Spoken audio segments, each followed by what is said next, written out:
欢喜在地新闻继续来看台南的嘉南药理大学校园防疫过来升级，特别伫学校内底来安第一台声控的电梯，只要甲电梯讲你要去的所在，伊就会自动来启动，真利便哦。电梯管家，我在，你说。去2楼。2楼。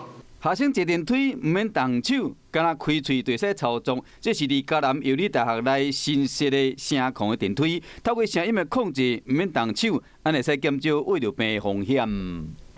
引进一个声控的电梯，在我们宿舍的地方来推行，让学生来试着使用。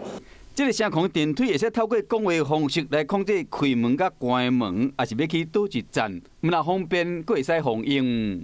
我们进去之后，手都完全不用接触它。我们进去之后，只需要透过电梯管家的方式，我们跟他做一个互动，跟电梯管家他就会跟你说他在。之后我们跟他说我们要去1楼，去地下室，他立即就会帮我们带到我们要去的位置。防疫工作真要紧，嘉南药理大学利用声控的技术，让这个电梯未出现防疫问题，同时更加让学校往智慧化的方向迈进。